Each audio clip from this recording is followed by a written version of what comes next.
Hi, I'm Ophalie. In the house I paid for, every shingle, every nail, my sister-in-law looked me in the eye and said, "Know your place." For 8 years, they lived rent-free under my roof, while calling me the extra, the helper, the walking wallet. They laughed at my boundaries, turned my kindness into currency, and wore me down, day by day. But what they didn't know was that I had been preparing. So when the door finally closed behind them, the silence felt louder than their betrayal. But here's the real question. Was I ever part of the family? Or just a convenient resource they learned to drain? And when I stopped playing their game, what did I lose? Or maybe, what did I finally gain? I wasn't expecting to feel like a stranger in my own kitchen. But then again, nothing about this house has felt like mine in a long time. It was 9 a.m. on a breezy Saturday morning, and the scent of freshly brewed coffee was already wafting through the house, but not because I made it. I paused in the hallway for a second, gripping the edge of the doorframe before stepping into the kitchen. There she was, Isolde, standing in front of the marble island, giving brisk instructions to two delivery guys carrying in what looked like rented chafing dishes and white folding chairs. Her voice carried that unmistakable tone, one that said she was in charge. "Put the tables by the sliding door, the drink station on the left, and please, be careful with the hardwood. I just had it polished." Just had it polished. I cleared my throat, just loud enough to be heard. She didn't turn. Finn sat at the breakfast nook, scrolling through his phone like he was waiting for someone to refill his mimosa. "Morning," I said, walking over to the fridge, pretending not to notice the tension in the air thickening like overcooked oatmeal. Finn gave me a nod. "Hey, big day. You okay with us hosting here?" Before I could answer, Isolde piped in, not looking at me. "She pays, we plan. Isn't that the deal?" It wasn't a question. It was a dart, and it landed. I bit down hard on the inside of my cheek, willing myself not to react. Not yet. It hadn't always been like this. 8 years ago, when my parents passed unexpectedly, Dad from a heart attack, Mom less than 6 months later, I inherited the house. I was the youngest, the one who stayed close, helped with doctor visits, paid off the back taxes quietly. When Finn lost his job in Chicago and Isolde was pregnant with their second, I didn't hesitate. I offered the guest wing, said it was temporary, said it was family. They moved in with nothing more than duffel bags and debt. I cooked. I paid. I worked 2 jobs that first year, freelance tech consulting by day, QA testing by night. I told myself it was just until they got back on their feet. I never imagined 8 years would pass, that the guest wing would turn into their side, that the bills would still land in my name while they referred to me like a live-in maid with an attitude problem. Back in the present, I opened the fridge. Half my almond milk gone, shelves packed with charcuterie trays I hadn't ordered. "Big party?" I asked lightly, turning to face Isolde. Her manicured fingers were flying across her phone screen. "Oh, just a little housewarming/anniversary thing. You know, new beginnings. Finn got the promotion, the kids are finally in the same school. It just felt right." Housewarming? New beginnings? I didn't remember moving out.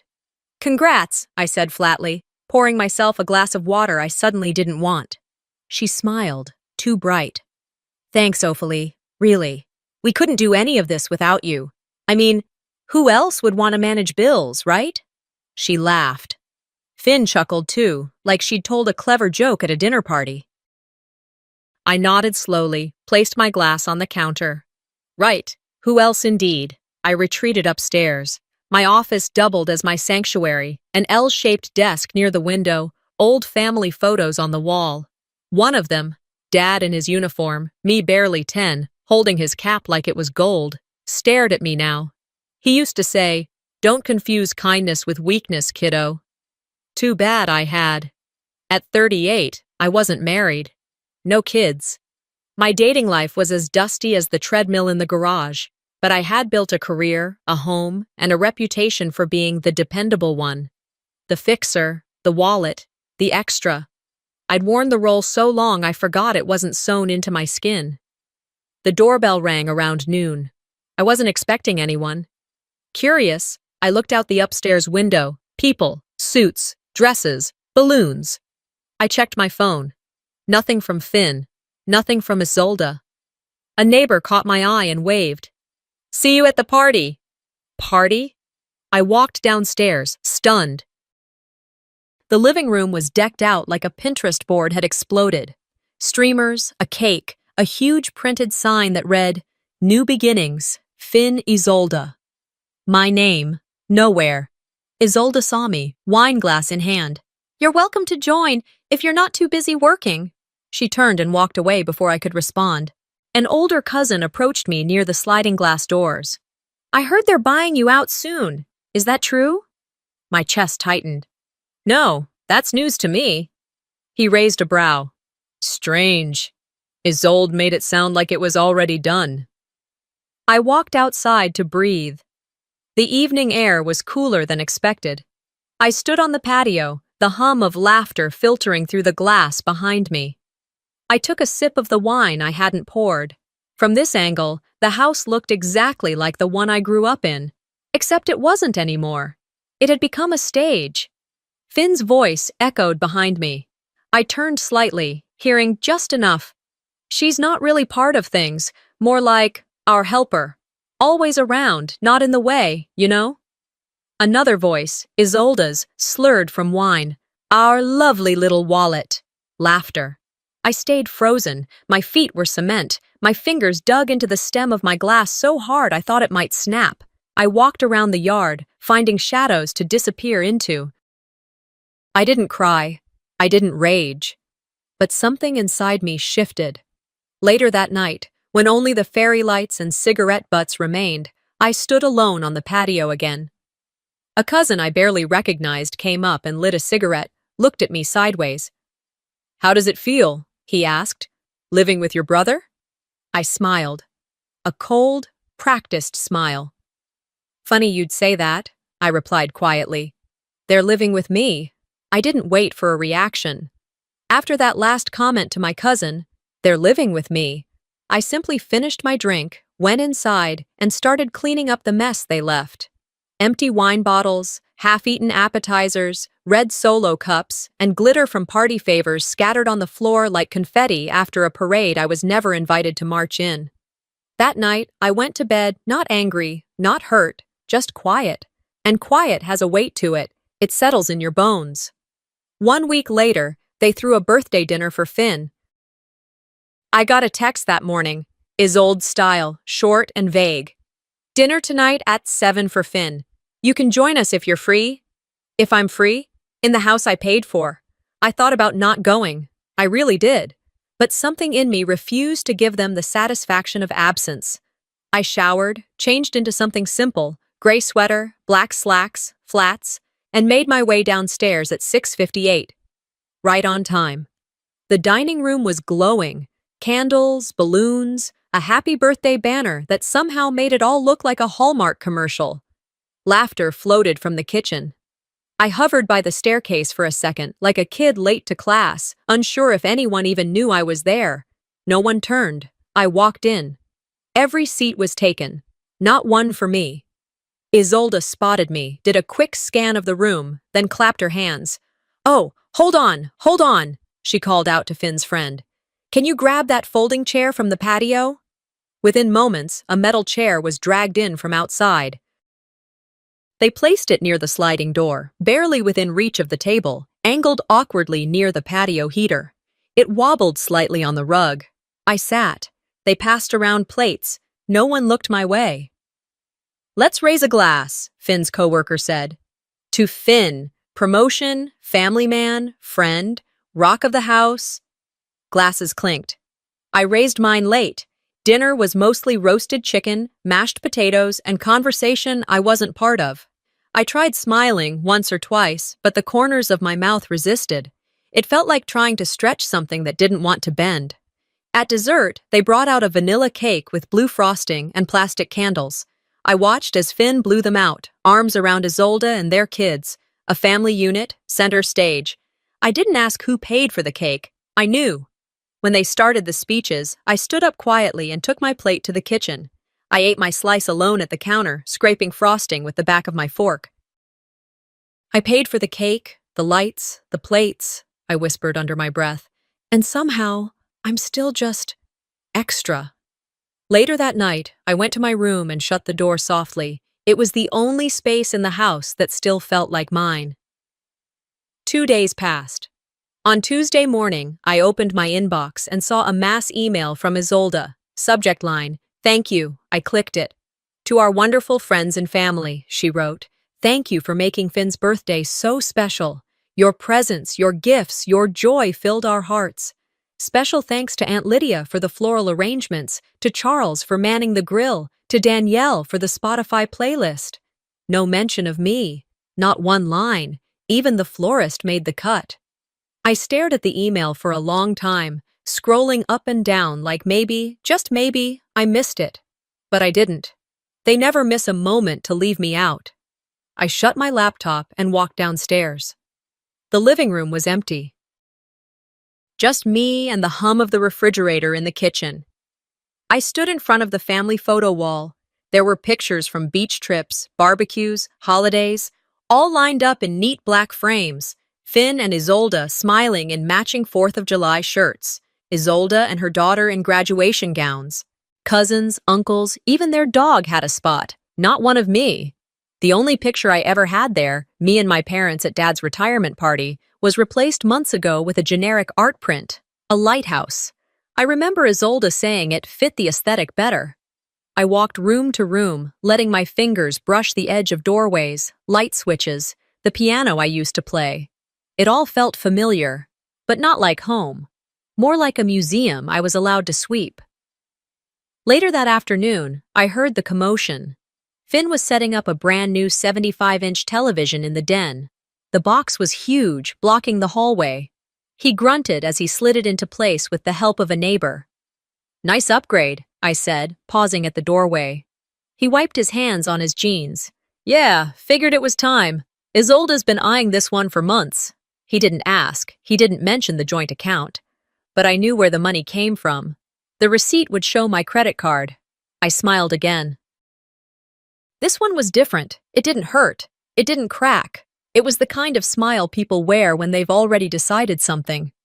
That night, when the house was finally quiet, I poured myself a cup of chamomile tea and carried it up to my room. I sat at my desk, opened my laptop. A blank document stared back at me.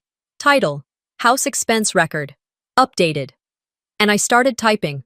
Mortgage payments, utilities, repair bills, insurance, groceries, streaming services, trash collection, every category, every date, every dollar. I typed slowly, deliberately, like each key was a nail in a coffin. This wasn't petty. It was overdue. They wanted to treat me like I was invisible? Fine. But ghosts have records. And I was done floating through this house without leaving footprints. Line by line, I documented every dollar. I didn't sleep much after finishing the document. Every dollar I typed felt like a matchstick being struck, small, silent, but ready to catch fire. It was nearly 2 a.m. when I finally crawled into bed, but even then, my mind wouldn't stop churning. The next morning came fast. By 6:30, I was in the kitchen, robe tied at the waist, hair pulled up, watching my coffee brew one slow drip at a time. The hum of the machine was oddly comforting, steady in a way few things had been lately. The kitchen lights were dim, just a glow from the under-cabinet strip I installed years ago. I hadn't even taken the first sip of coffee when Isolde walked in, heels clicking against the tile, purse dangling from her arm like she was heading to a business brunch. Hair done, lipstick perfect, scarf draped just so. She didn't say good morning, just glanced at me, then down at her phone, thumbs tapping away. I leaned against the counter, mug in hand, trying to keep the silence between us peaceful. She was halfway to the door when she stopped suddenly, turned slightly, and said it. "Don't you think it's a little odd how much time you spend here?" The words didn't fully register at first. I blinked, straightened. "I live here," I said slowly, as if she might have forgotten. She turned all the way now, lips pursed. "I mean, technically, but you're always around." Maybe it's time you give us some space. You know, for the family. The family. That word felt like a blade. I stared at her. She was standing in the kitchen I remodeled, beneath the lights I chose, beside the stove I paid for. Her almond milk was in my fridge, her shoes in my hallway. "This is my space," I said, quieter than I intended. "I've given more than space." Isolde tilted her head, like she was doing me a favor by being patient. "You've had your time here, but we're trying to build something. It's hard with lingering energy." I nearly laughed. Lingering energy. What was I? An unwanted ghost. "I think," she added, "it might be healthier for everyone if you moved on. Made a life that's more your own." I wanted to scream. Instead, I nodded once and walked past her, mug still in hand, steps deliberate. I made it to the hallway when I heard her sigh dramatically behind me. I didn't stop. But I remembered. I remembered everything. The will had been read the week after the funeral. I was the executor. Dad trusted me with the hard stuff. Finn was relieved, honestly. He hated paperwork.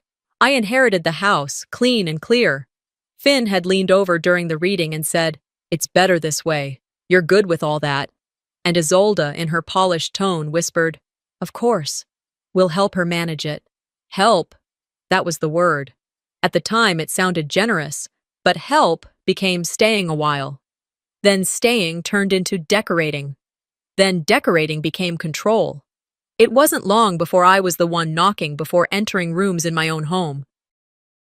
Later that morning, I was back in the kitchen, finishing some emails when Finn wandered in, stretching like he hadn't a care in the world.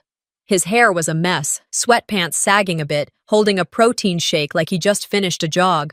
He spotted the tension immediately. "What's going on?"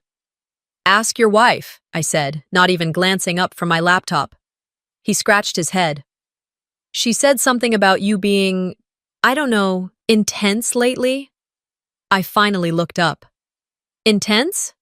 "Yeah, like, it's heavy sometimes. You bring in this, like, tension. Oh. He always did that. Shortened my name when he wanted to soften the blow. You could use a fresh start, a new place. I mean, you're always here. It might be good for you to have your own space again." I didn't respond, because if I had, I might have broken the coffee cup in my hand. "Just think about it, okay?" he said casually, sipping his shake. I waited until he left before breathing. The nerve, the absolute audacity to suggest I find my own space, when this was my space, when I let them in, fed them, covered for them, paid bills they never asked about, silently sacrificed while they played house. I stayed silent, not because I was weak, but because I believed in family. They twisted that belief into a leash. I made my way upstairs slowly, one hand brushing the banister that Dad sanded down himself when I was in middle school. The memory was clear. He cursed softly every time the grain splintered, but he finished it, like he always did. Inside my room, I sat on the edge of the bed.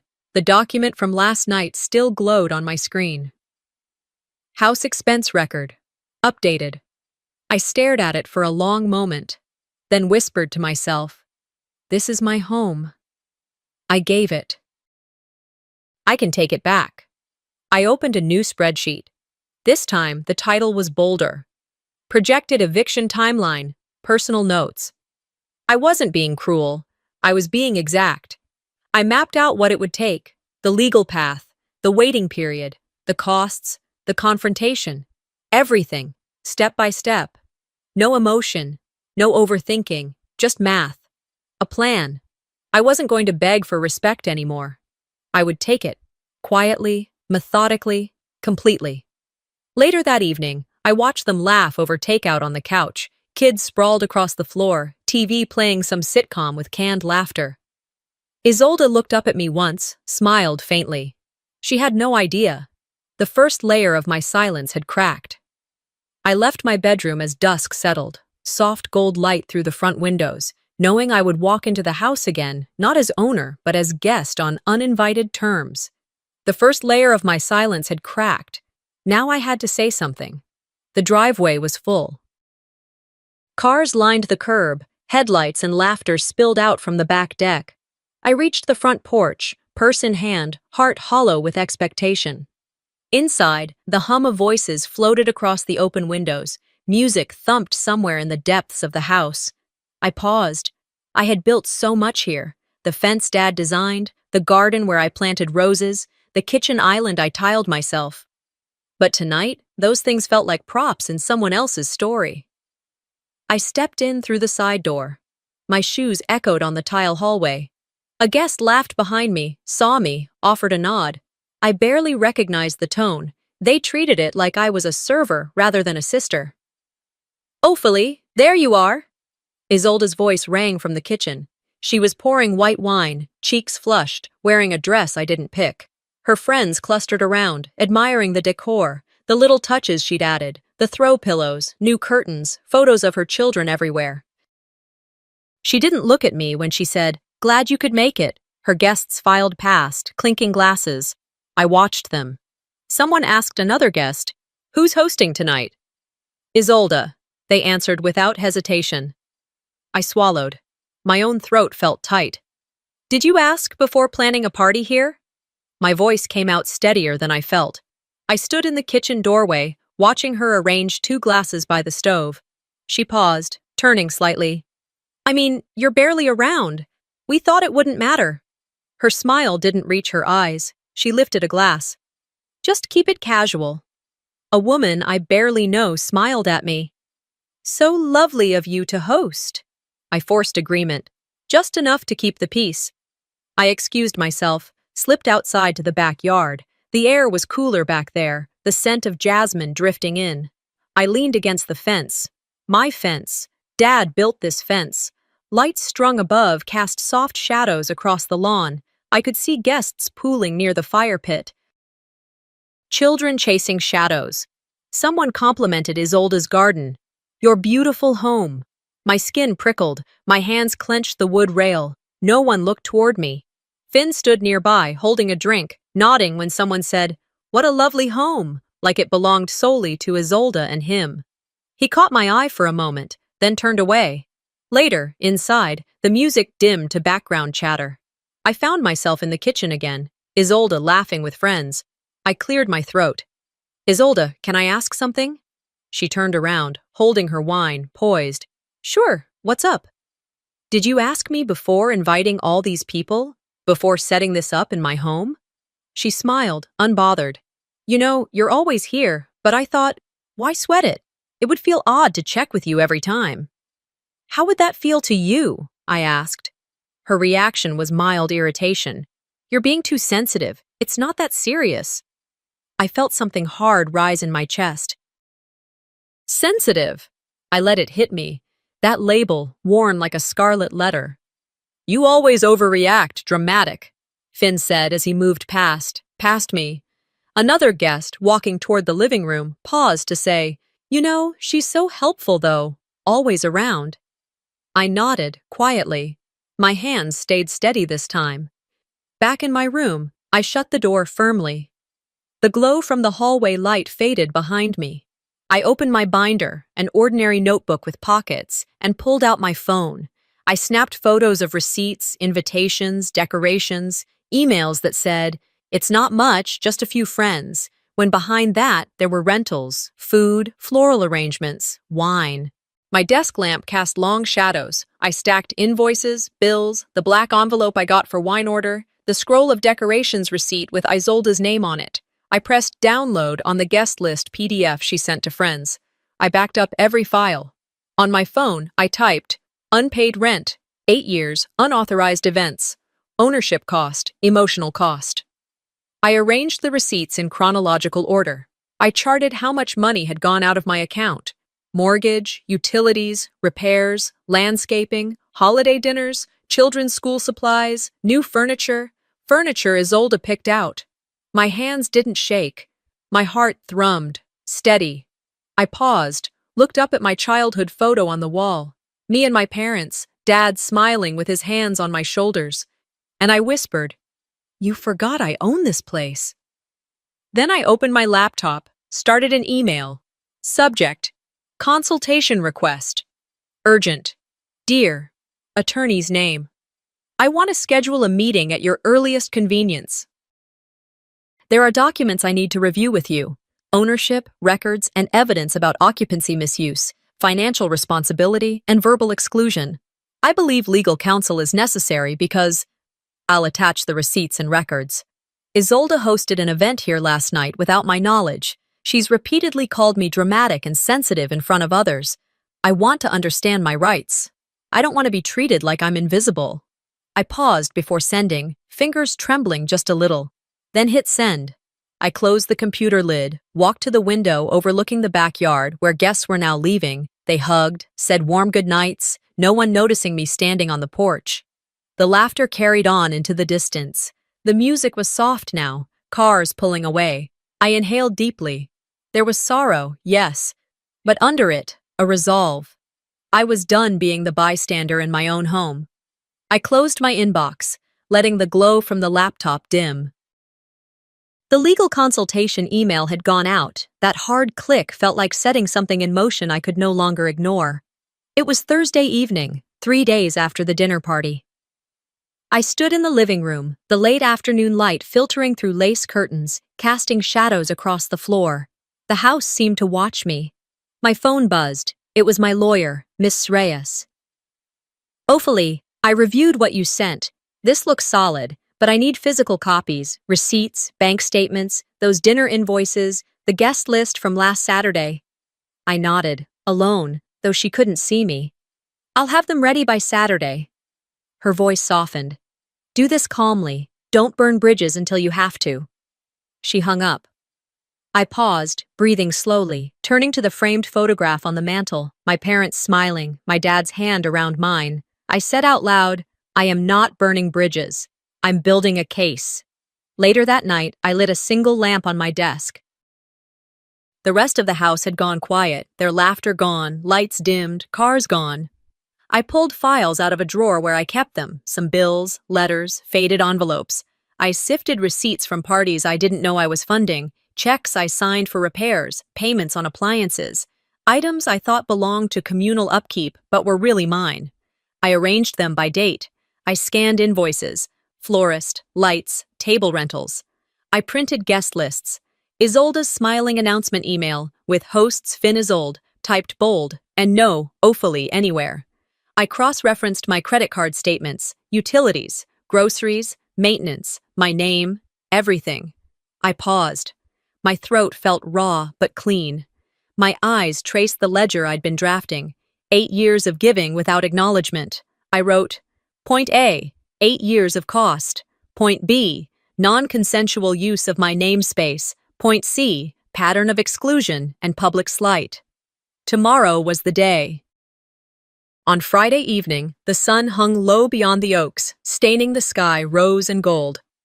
I invited Isolde, Finn, Mom's sister Lydia, and my cousin Mark over for dinner. I said, just a quiet dinner, I'd like to talk. I cooked for them, roasted chicken, asparagus, my parents' favorite mashed potatoes. They always liked that. I set late afternoon wine, lit candles, laid out plates. I did it all. I wrapped the moment in nostalgia, in care. They came in. Isolde in that dress she reserves for events. Finn smiling like he owned every room. Lydia hugged me, Mark shook my hand. I waited until coffee and dessert. Then I stood by the table, glass in hand. Fork paused in midair, a moment I'd rehearsed in my mind so many times.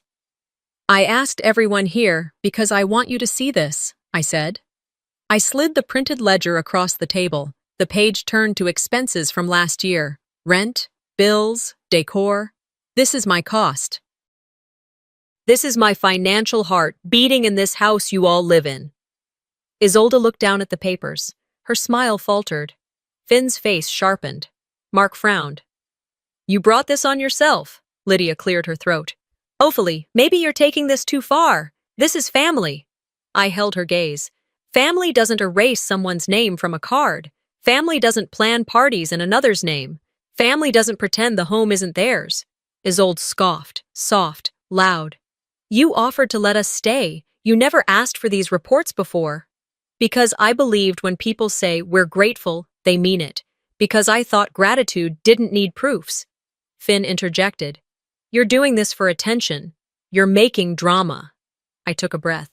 No, I'm reclaiming boundaries. This isn't desperation. It's necessary. Lydia looked at me with pity, as though I were a child demanding cake. Isolde's jaw tightened. I stood again, gently, and placed an envelope before them. 30 days, I said.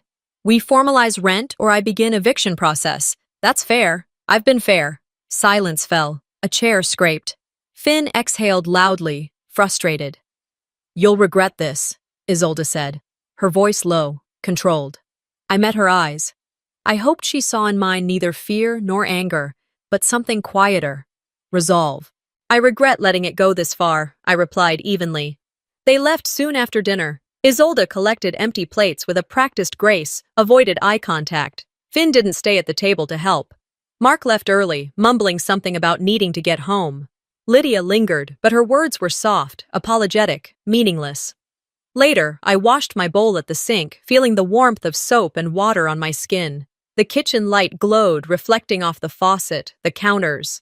The house was mine, the roof, the walls, the air. But somehow it felt heavier now. That night, I lay in bed unsleeping. I imagined Isolde telling friends something like, she's psychotic, she's obsessed. I imagined Finn asking neighbors if I'm unstable. I imagined it because I sensed it was coming. And even then, I felt a fierce comfort. I spoke. I acted. I drew the line. Tomorrow, I will start gathering legal files in person. Title deeds, recorded emails, attorney meetings. I will weave all my truth into evidence, because truth, once documented, cannot be erased. I pulled the cover over my head, closing my eyes. I thought of Mom's laugh, Dad's handshake, of smaller things, my mom cooking biscuits on Sunday mornings, Dad reading the newspaper in the porch swing. I thought of things that matter. They can call me dramatic, ungrateful, intense, all those labels, but for once, I own my story. I didn't expect them to go this far. But after sending that 30-day notice, something changed. The air around me shifted, tension that smelled like betrayal. 10 days after the envelope sat on the dining room table, labeled urgent, I woke up early, around 7 a.m., stiff from restless sleep. Coffee leaned into bitterness as I sat on the back porch, watching the neighborhood wake up. Birds, cars, the distant ding of a neighbor's door. I wrapped a blanket around my legs, tried to calm the pounding in my chest. I had errands, a stop at the coffee shop, to pick up some documents from the print shop. As I walked in, warmed by the sun, then cooled by air conditioning, I saw heads turn. Muffled tones dropped. A group near the counter hushed when I walked in. One woman whispered, I heard she's trying to kick her sister-in-law out. Can you imagine? Unstable, someone added under their breath. Milk and sugar, I fumbled. The barista handed me my latte. She hesitated, then said softly, If you want, I can put it in a to-go cup? Her eyes were full of something, pity, fear. I nodded. Then my phone buzzed. Message from the HOA president. Some folks are saying you're unstable. Do you want to talk at next week's meeting? It was as though I had become a cautionary tale. Their story without my side of it. That afternoon, I sat in my office, sun streaming through the window. I pulled up all the documentation I had scanned, the ledger, receipts, guest lists. Then I opened my messages, group texts between Isolde and others, dismissive remarks, subtle jabs. I collected screenshots. I remembered Mom's voice from a voice memo I saved. Never let them rewrite your truth. It was soft, sure, like sunlight breaking through clouds. I replayed it, letting it anchor me. By evening, emails came in. Isolde addressed me directly. If you continue this eviction threat, I'll have to pursue claims of emotional harassment. You know your history. Everyone knows how intense you get. I'll win. Finn copied. We've had equity in this home since we moved in and treated you like family, but lately your actions have become difficult. Your presence feels heavy, not helpful. I closed my eyes, deep breath. My jaw clenched, not out of anger, but resolve. I didn't respond immediately. Instead, I scheduled with my lawyer. Everything. I need every message, every insult, every misquote.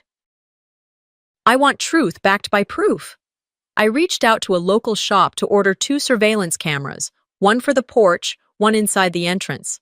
I bought a voice recorder app for my phone. I told myself, let them build their case. I'll bury it with facts. Late that night, I stood in the dim living room, lights off except one lamp, reading the legal documentation my lawyer emailed over. Relevant statute, case law, potential defenses. Claims about intentional infliction of emotional distress. I researched what courts accept. Behavior that is outrageous, intentional, resulting in severe emotional harm. Words alone might not always suffice, but with proof, pattern, documentation, they might. This is based in U.S. tort law around emotional distress claims. Wettermark Keith. Personal injury lawyers, +1. Then I heard the click of the front door. Isolde entered, lips red, heels soft against wood. I watched from the kitchen entrance. She dropped her purse. Finn followed, handing her a glass of wine. She smiled too widely. Well, she said, people are talking. You know that, right? Her tone wasn't a question.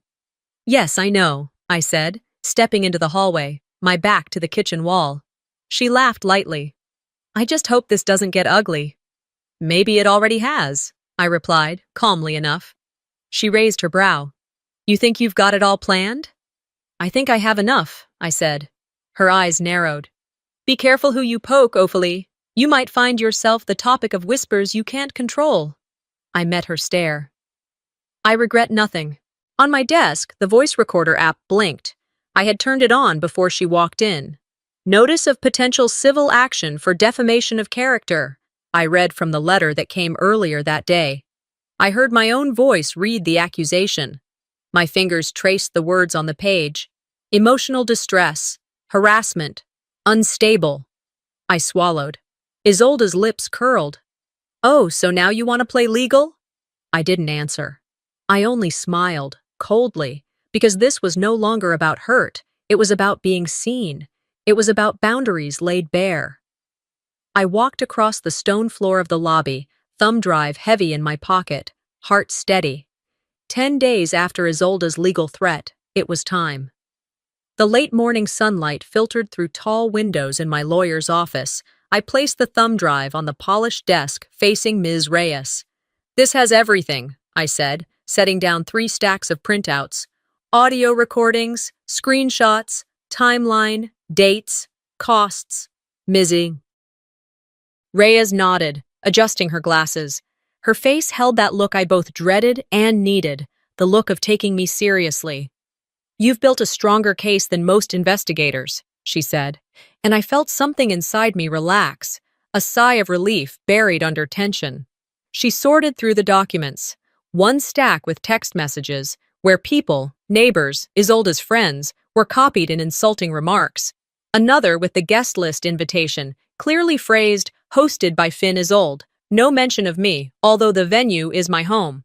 Then the financial records, repairs, mortgage payments, garden maintenance, invoices from the party last week, the whole ledger. Her finger traced a line. This shows not only occupancy, but exclusive control, expense, and refusal to acknowledge your role. Legally, that's powerful. I sat up straighter. Then we fight, not just defend. After hours of drafting, we prepared a preemptive legal brief. She explained how restraining order claims sometimes backfire if the defendant, me, is able to show the accuser is falsifying allegations, exaggerations, misquotations, shaky witnesses. If Isolde and Finn filed a restraining order, we could counter with proof. Recordings of guests, security camera video where no threats were made, emails showing my finances. Their claims of emotional distress will have to meet a high bar, Miss Reyes said. Something extreme, outrageous, beyond normal family friction. We paused. I remembered Isolde's email. Your history of depression will come up. I'll win. Chills. But I had covered my tracks. The voice recorder, the cameras, the documentation. You've turned their threat against them, Mrs. Reyes said. They think they can corner you with guilt, but you've got facts. 2 days later, I was served with court papers, a restraining order hearing in 60 days. Allegations included yelling, mental instability, threats of physical violence. They claimed I stormed the kitchen, waved my arms. They said I'd been erratic. I took a long moment as I read the complaint. My hands didn't shake. I pictured myself in the kitchen that night. I moved past Isolde. I didn't touch her. I didn't yell. The recording in my pocket proved none of those claims were accurate. Court day came, bright, crisp air, just after dawn. I stood in the courthouse lobby with Miss Reyes, surrounded by strangers in suits, reporters hovering, phones angled. Inside the courtroom, I presented evidence.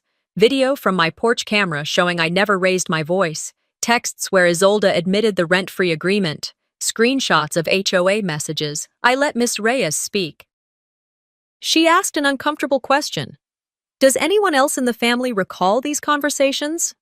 Yes, there were witnesses, guests who observed exclusion, people who had made comments like, "She's always around, but never part." Isolde sat at the plaintiff's bench, arms folded. Finn avoided eye contact. The judge read through the response. The room was silent. I felt time slow. At ruling, the restraining order was thrown out. The judge cited falsified allegations and lack of credible evidence. Bailiff's voice echoed. Penalty may apply. Heads turned. Gasps in the halls. Isolde's cheeks burned. Finn's jaw clenched. Outside the courthouse, reporters waited. I paused under the stone archway. One shouted, Ophélie, do you have anything to say? I shook my head gently. No, I'm just going home. With that, I turned and walked to my car. I felt lighter. Later, I called Miss Reyes. Can we move forward with eviction? I'm done extending every benefit of the doubt, she agreed. Yes, no more grace period. That evening, I drove home, sun low in the sky, shadows long across the pavement.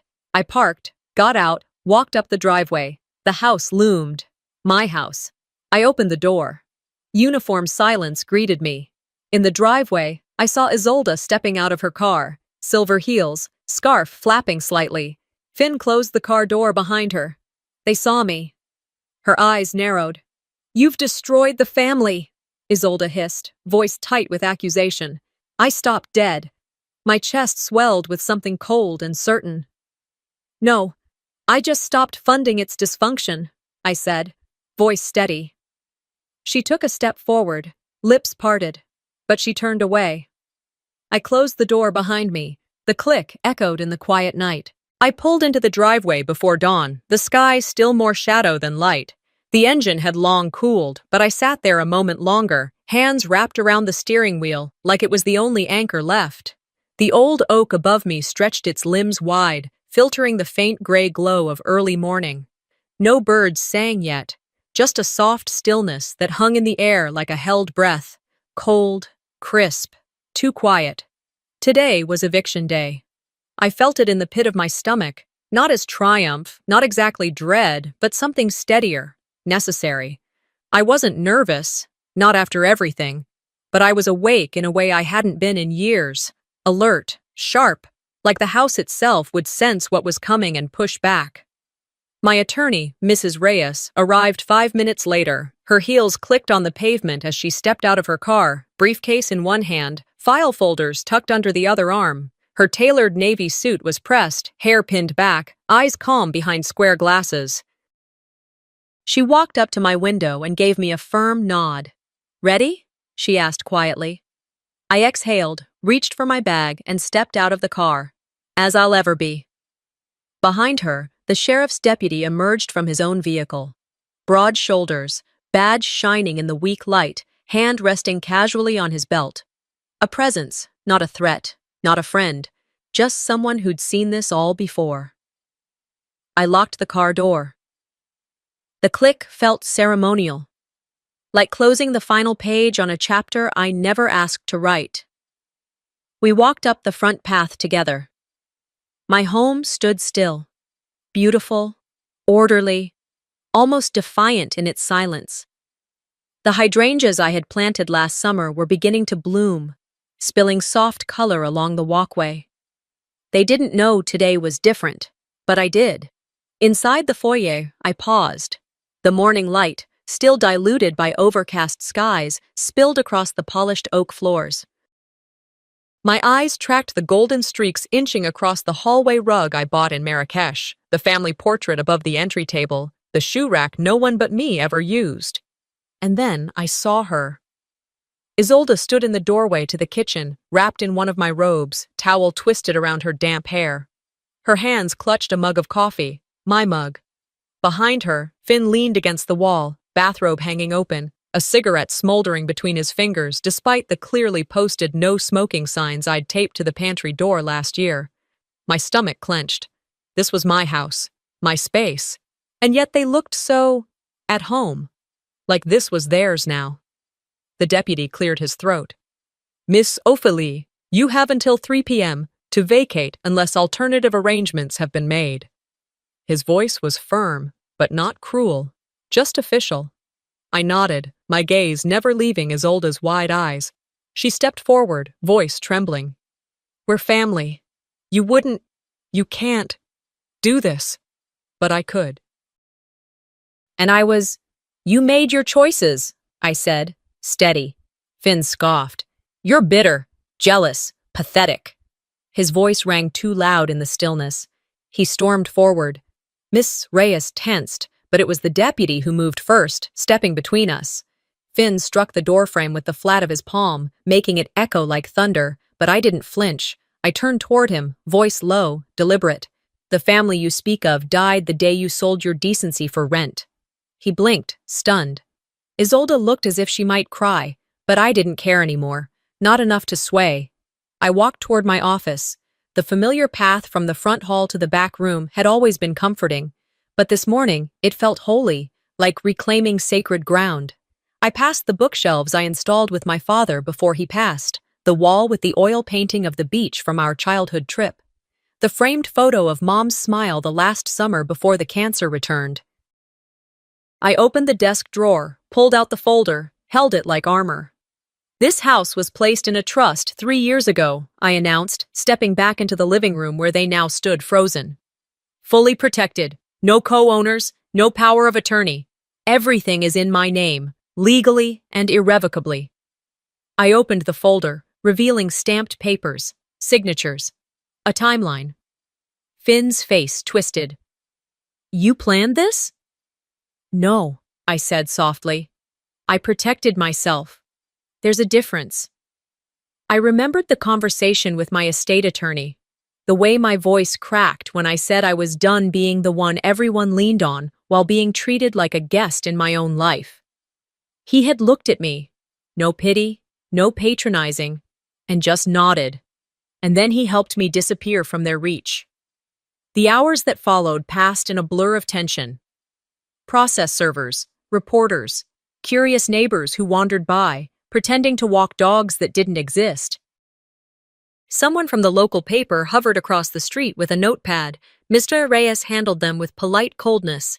At 2:37 p.m., Isolde tried once more. Ophélie, please! You welcomed us. We had nowhere else. I stared at her. I welcomed you into my home, not to erase it. You didn't just live here. You took over. You stopped asking. You stopped seeing me. There was no yelling, no tears, just the truth laid bare. They packed in silence. Finn stuffed 2 boxes full of tech and chargers. Isolde gathered her scarves, jewelry, a flower vase I'd once bought her as a gift. 2:59 p.m. Finn opened the door, the same door I'd opened to them 8 years ago when they were lost, and I was too generous. Isolde followed him, dragging a rolling suitcase behind her. She paused, maybe waiting for me to speak. I didn't. They didn't look back. I closed the door behind them. The latch clicked. It sounded final. Echoing through quiet hallways that had long been crowded with voices not my own, I stood there a moment, hands still on the knob. No applause, no cheers, no cinematic swell of music, just quiet. I wandered into the kitchen. The tile was cool beneath my bare feet.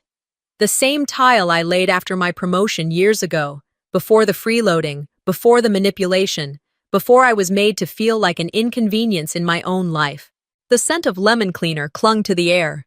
Fresh, crisp, mine. I poured a glass of water. The faucet squeaked like always. The glass felt cold in my hands. I leaned against the counter, stared out the window. The lawn swayed in the soft breeze. The old oak still stood watch, silent and strong. I raised the glass. To peace, I whispered. No revenge, no fireworks, just peace. That was enough. I didn't just reclaim a house, I reclaimed myself. I woke to silence. The house that used to thrum with footsteps, small voices, laughter, was still. Morning light seeped through windows. The curtains hung straight, unmoved. I wrapped my robe tighter around me and stepped into the hallway. The air smelled faintly of lemon cleaner, a scent I had used to mask the scent of worry long ago. I walked through the rooms, touching walls that once echoed with arguments, apologies, celebrations. The living room where holiday carols drifted through speakers. The kitchen where Isolde pretended she owned every corner. The garden door that children used to scamper through. All quiet now, too quiet. For years, I dreamed of peace. But peace without connection. That's a different kind of lonely. I paused before the fireplace mantel, where family photos once crowded. Finn and Isolde framed in every shot. Smiling kids, grandparents. I touched the empty nail where one picture had hung, me and Mom baking cookies, gone. As though the wall itself rejected my photo, as though the memory couldn't be allowed. 3 weeks had passed since eviction day. The house belonged to me in every legal sense, but my heart carried bruises. I picked up my phone and noticed an envelope in the mail. Finn's handwriting, spidery, hesitant. I didn't expect much. I opened it on the back porch, the sun soft over the lawn. The letter said, "We pushed you too far." I didn't see it until we lost everything. I understand now that what I thought I deserved was never about you being wrong, but me being unwilling. I hope you find peace. No signature, no apology, just Finn. No, I'm sorry. No, please forgive me. Just admission. I slipped the letter into my journal, setting it carefully on the nightstand. It stayed there, unresponded. Some wounds can't be healed with words. They need time. The next Tuesday, I sat in my therapist's office. Miss Marquez, as always, gentle. She had this tendency to nod, letting me find the words. I closed my journal, fingers tracing the leather binding. I kept giving, I said, voice low, hoping they'd finally say, "You belong."